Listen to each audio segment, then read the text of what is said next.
What up everybody, welcome back to the channel, and in this video our list is the worst presidential candidates of the modern era.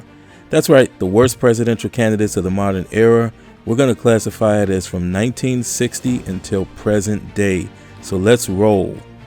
Coming in at honorable mention, Sarah Palin.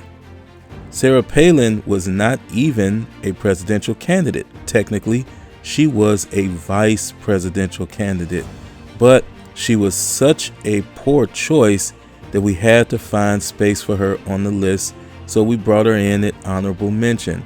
Sarah Palin had very limited political experience, only being the governor of Alaska for a short period of time, and prior to that, mayor of a small town in Alaska.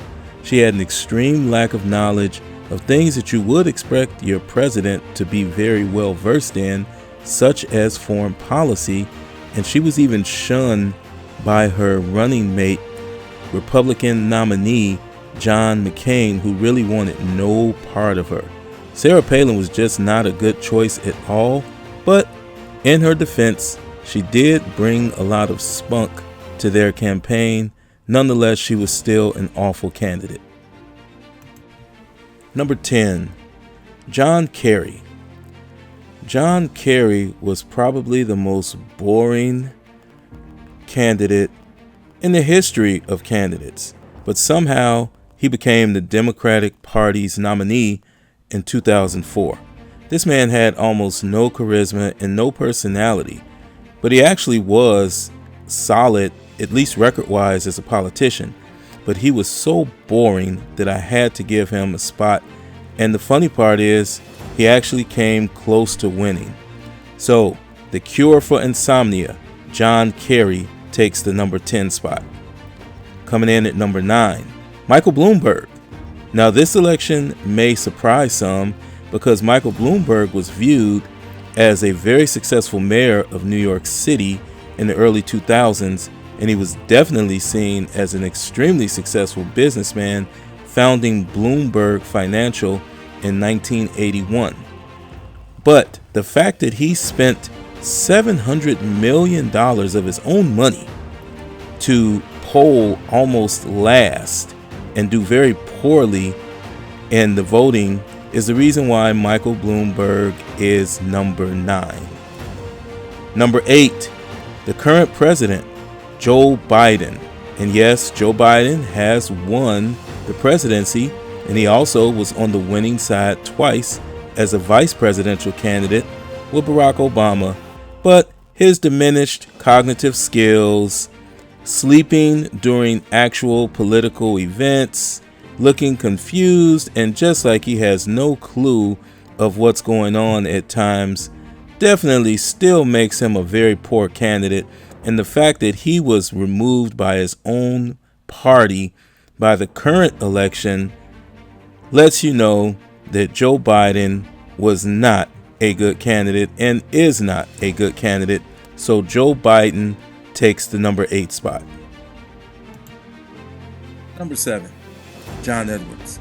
John Edwards was a respected senator from North Carolina when he entered his hat into the ring for the presidential race in 2008.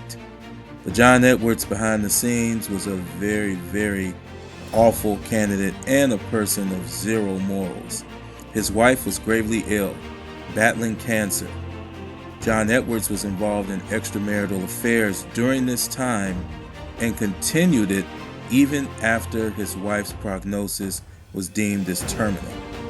He would eventually father a child with his mistress, making him number 7 on our list.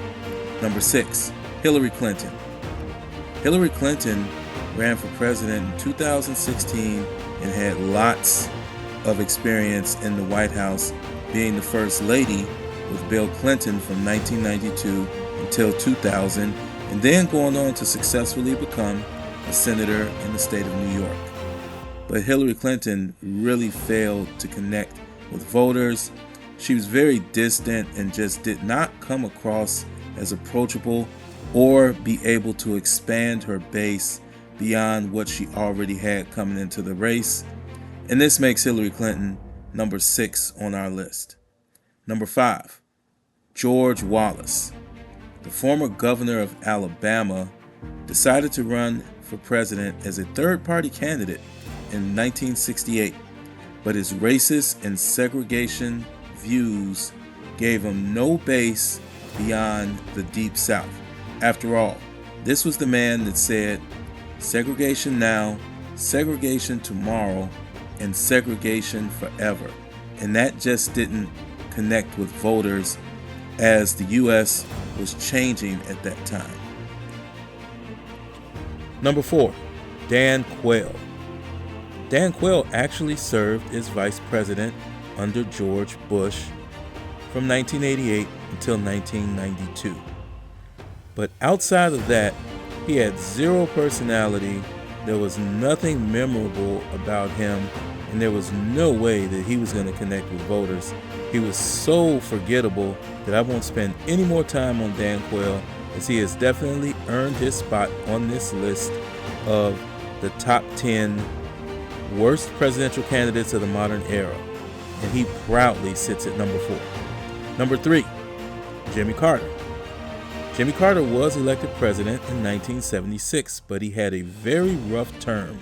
He dealt with things like recession, really bad inflation, and an energy crisis that crippled people in many ways from the cost of energy-related utilities and gasoline for your cars.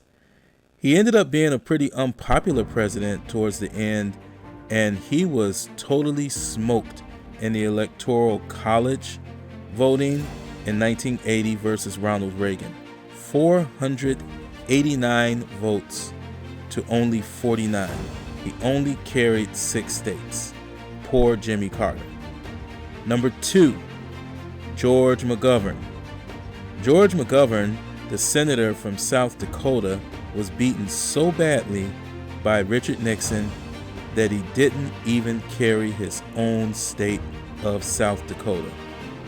As you'll see in these last couple of people on our list, the recurring theme is these total bully beatdowns in the Electoral College, as George McGovern was outdone by Richard Nixon 520 to only 17. Taking the number 1 spot, Walter Mondale. In an effort to avenge the loss of his former colleague Jimmy Carter, under which he served as vice president, he decided to give it a go in 1984 against Ronald Reagan and had one of the worst showings in history, as Walter Mondale only carried his home state of Minnesota and the District of Columbia to only garner 13 electoral college votes total. So there it is, folks. That's your list. Top 10 worst presidential candidates in the modern era. And there's a pretty good mix in there, I think. So for those that may be wondering, I do not have any allegiance to either party, neither Democrat nor Republican. I'm a totally independent voter, and I'd love to get your thoughts. What did you think about this list? Is there anyone that you think should have been left off the list? Are there people that you think should have been added to the list? I would really like to know, so make sure that you chime in and make your voice heard. Thanks for checking out this video. The next video that you should check out should be right at the bottom of your screen, so make sure you do that. Don't forget to subscribe, like, and share, and I will talk to you guys in the next video.